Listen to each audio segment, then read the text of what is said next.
കേരളത്തിന്റെ തനത് നൃത്തനാടക രൂപങ്ങളിലൊന്നാണ് കഥകളി. ഒരു കാലത്ത് വരേണ്യ വിഭാഗങ്ങളിൽ മാത്രം ഒതുങ്ങി നിന്നിരുന്ന പുരുഷന്മാർ മാത്രം ചെയ്തിരുന്ന കലാരൂപം. പുരാണ കഥകളാണ് കഥകളിയിൽ അവതരിപ്പിക്കാറ്. ഇത്തരത്തിൽ കഥകളി പ്രേമികൾ ഇഷ്ടപ്പെടുന്ന ആട്ടക്കഥയാണ് നരകാസുരവധം. കഴിഞ്ഞയാഴ്ച തൃപ്പൂണിത്തറ കളിക്കോട്ട പാലസിൽ നരകാസുരവധം കഥകളി നടന്നു. തൃപ്പൂണിത്തറ കഥകളി കേന്ദ്രമായിരുന്നു ഇത് അവതരിപ്പിച്ചത്.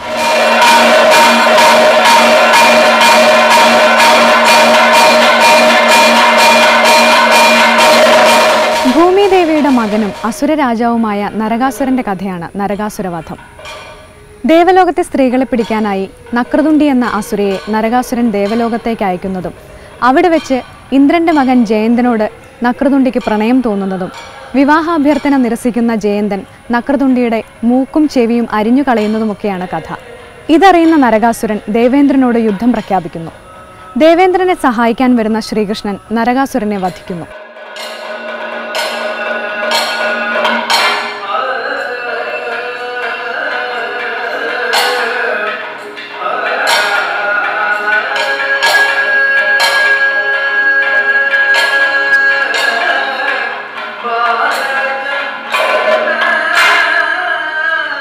വിവിധ വേദികളിൽ കഥകളി പെർഫോമൻസസ് നടത്തുകയും കഥകളി കലാകാരന്മാർക്ക് അവാർഡുകൾ ഏർപ്പെടുത്തുകയും ചെയ്യുന്ന സ്ഥാപനമാണ് തൃപ്പൂണിത്തറ കഥകളി കേന്ദ്രം.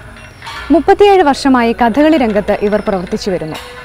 40-ലധികം കലാകാരികൾ ഉൾപ്പെടുന്ന ലേഡീസ് ട്രൂപ്പുമുണ്ട് ഈ സ്ഥാപനത്തിന്.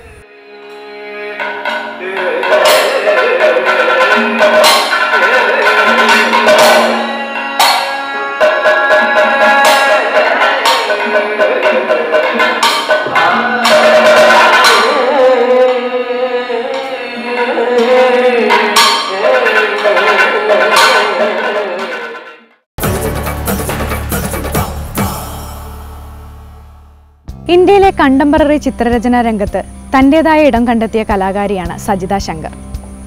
തിരുവനന്തപുരത്ത് ഇവരുടെ ഒരു ചിത്രപ്രദർശനം നടന്നു. തൻ്റെ പുതിയ പെയിന്റിംഗ് സീരീസായ ആർക്കിടൈപ്സ് ആൻഡ് ഓൾട്ടർ ബോഡീസ് ആണ് ഇവരിവിടെയും വരച്ചത്.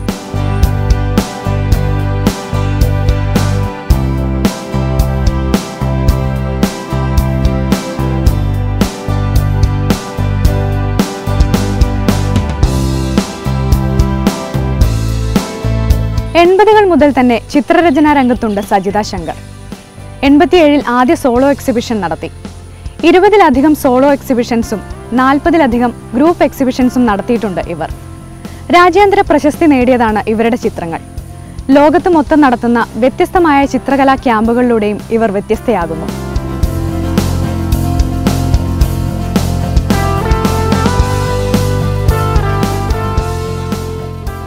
സ്ത്രീകളെക്കുറിച്ചാണ് സജിത ശങ്കറിന്റെ ചിത്രങ്ങൾ അന്വേഷിക്കുന്നത്. ആർക്കിടൈപ്സ് ആൻഡ് ആൾട്ടർ ബോഡീസ് അന്വേഷിക്കുന്നതും സ്ത്രീകളുടെ വിവിധ അവസ്ഥകളെയാണ്. ആദ്യകാലത്തെ ചിത്രങ്ങൾ ചൈൽഡ്ഹുഡ് മെമ്മറീസും പിന്നെ അതിനുശേഷം ഓട്ടോബയോഗ്രഫിക്കലായിട്ടും പിന്നെ it was about women emancipation and അങ്ങനെ. അത് കഴിഞ്ഞിട്ട് ആർക്കിടൈപ്സ് എന്ന് പറഞ്ഞിട്ടൊരു സബ്ജക്റ്റ് കുറേ ചെയ്തു. Mother archetypes, women archetypes. അതിൽ നിന്ന് രൂപാന്തരം എടുത്ത ഒരു ഇതാണ് ഓൾട്ടർ ബോഡീസ്.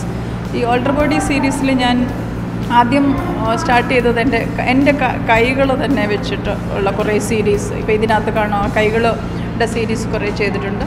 അതിനുശേഷം ഞാൻ എൻ്റെ ബോഡി തന്നെയാണ് ഇപ്പോൾ ഒരു ഫോമായിട്ട് എൻ്റെ ക്യാൻവാസിൽ ഉപയോഗിക്കുന്നത്.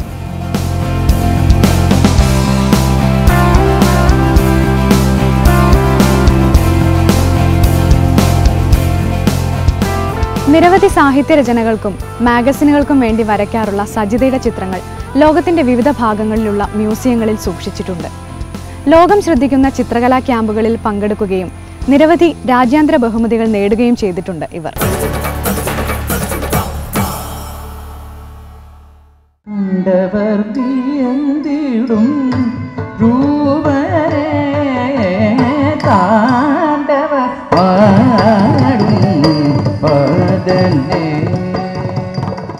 തൃശ്ശൂരിലെ കലാഭാരതി ഫൗണ്ടേഷൻ ഈ വർഷം മുതൽ ആരംഭിച്ച annual ഫെസ്റ്റിവലാണ് Kalabharathi young dance fest.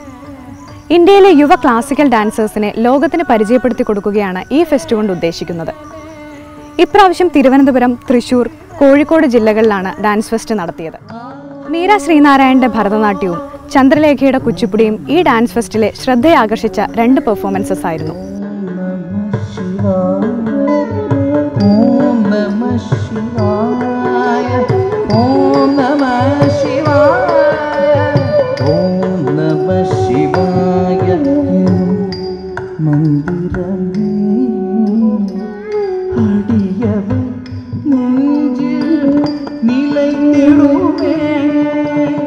Guruvayur സ്വദേശിനിയാണ് Meera Sreenarayanan. Guruvayur Sreekrishna കോളേജിൽ പഠിച്ച മീര ക്ലാസിക്കൽ ഡാൻസിൽ ഡിപ്ലോമ നേടിയിട്ടുണ്ട്. സ്കൂൾ കലോത്സവങ്ങളിൽ ഭരതനാട്യം, മോഹിനിയാട്ടം, കുച്ചിപ്പുടി എന്നിവയ്ക്ക് പുറമെ നൃത്തേതര വിഭാഗങ്ങളിലും ഒരുപാട് സമ്മാനങ്ങൾ നേടിയിട്ടുണ്ട് മീര.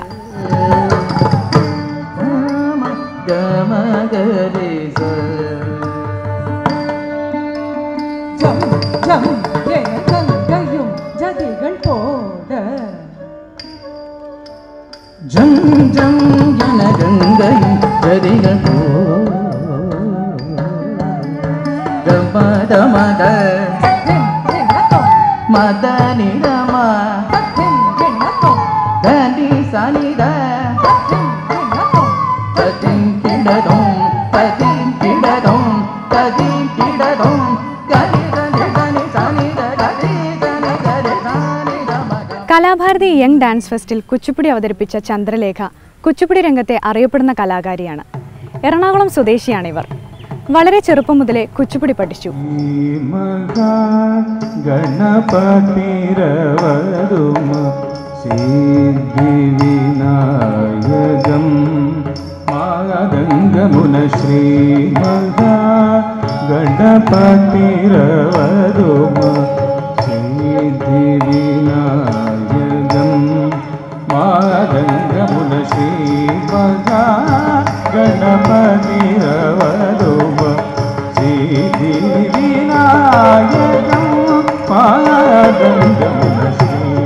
ചെന്നൈ ദൂരദർശനിലെ ബി ഗ്രേഡ് ആർട്ടിസ്റ്റായ ചന്ദ്രലേഖ കുച്ചിപ്പുടിക്ക് പുറമെ ഭരതനാട്യവും മോഹിനിയാട്ടവും പഠിച്ചിട്ടുണ്ട്.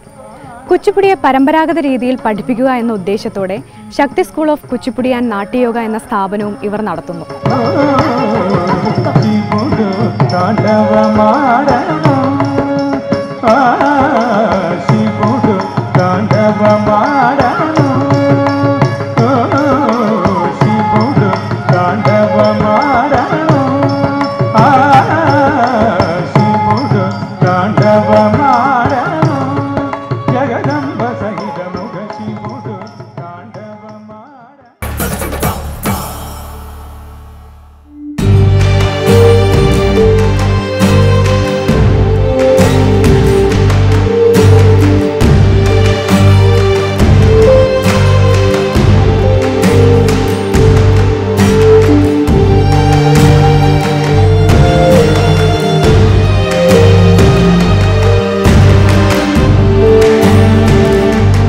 കവിയെല്ലാം മറക്കുന്നു, കവിതയെല്ലാം ഓർക്കുന്നു എന്ന് അയ്യപ്പ പണിക്കർ എഴുതിയിട്ടുണ്ട്.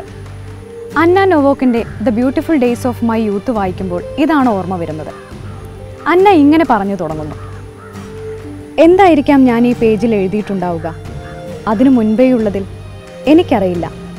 അവയെല്ലാം ഒരു പാടുപോലും അവശേഷിപ്പിക്കാതെ മാഞ്ഞു പോയിരിക്കുന്നു. എനിക്കത് ഓർത്തെടുക്കാനാവുന്നില്ല.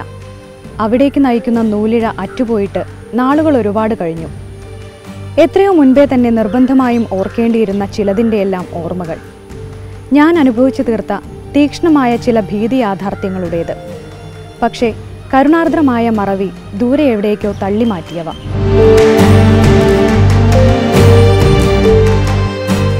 റൊമാനിയൻ നോവലിസ്റ്റും നാടകകൃത്തുമാണ് അന്ന നൊവോക്ക്. ഹിറ്റ്ലറുടെ നാസി കോൺസെൻട്രേഷൻ ക്യാമ്പുകളായ ഓഷ്വിറ്റ്സിലും പ്ലാസോയിലുമായി തൻ്റെ 15-ാം വയസ്സിൽ ജീവിച്ചു തീർത്ത ദിവസങ്ങളെക്കുറിച്ചുള്ള ഓർമ്മക്കുറിപ്പുകളാണ് ഈ പുസ്തകം. ടോയ്ലറ്റ് പേപ്പറിലും പോസ്റ്റർ തുണ്ടിലുമൊക്കെയാണ് ഇവരിത് കുറിച്ചിട്ടത്. തൻ്റെ ഷൂസിനകത്തും മറ്റുമാണ് ഇത് ഒളിപ്പിച്ചു വെച്ചത്.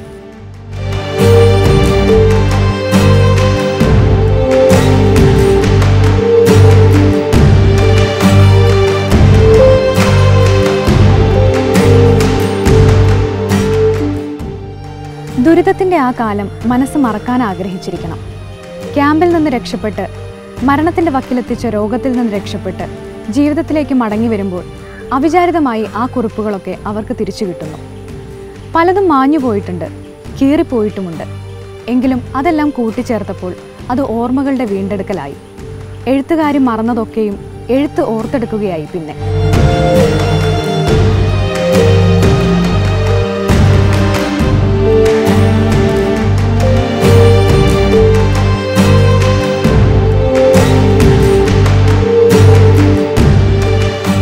വളരെ ശിഥിലമായതും പരന്നു കിടക്കുന്നതുമായ ഒരു സ്ട്രക്ചറാണ് ഈ ഓർമ്മക്കുറിപ്പുകൾക്കുള്ളത്. നാസി ക്യാമ്പിലെ ദുരിതങ്ങളും പീഡനങ്ങളും ഒക്കെയാണ് പറയുന്നതെങ്കിലും യൗവനത്തിലെ മോഹന ദിനങ്ങളെന്നാണ് അന്ന ഇതിന് പേരിട്ടിരിക്കുന്നത്. ഈ ഒരു വിരുദ്ധോക്തി പുസ്തകത്തിലുടനീളം കാണാം. സമാനതകളില്ലാത്ത ക്രൂരതകളെ ഹാസ്യവൽക്കരിക്കുന്ന രീതിയിലുള്ള ഈ എഴുത്ത് പുസ്തകത്തെ ഒരുപാട് തലങ്ങളിൽ വേറിട്ടു നിർത്തുന്നു.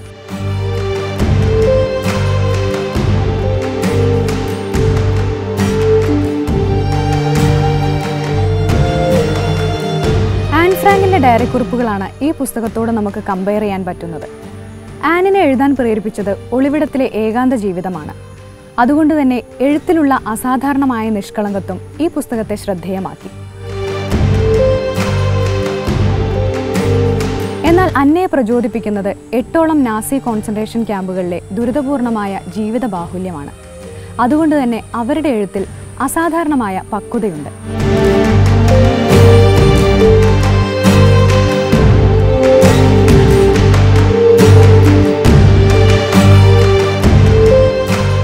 നാസി ഭീകരതയുടെ ചരിത്രപരമായ ഒരു ഡോക്യുമെൻ്റ് എന്നതിനപ്പുറം മനുഷ്യൻ്റെ അതിജീവനത്തെക്കുറിച്ചുള്ള സ്വപ്നങ്ങളും പ്രതീക്ഷകളുമൊക്കെയാണ് ഈ പുസ്തകം.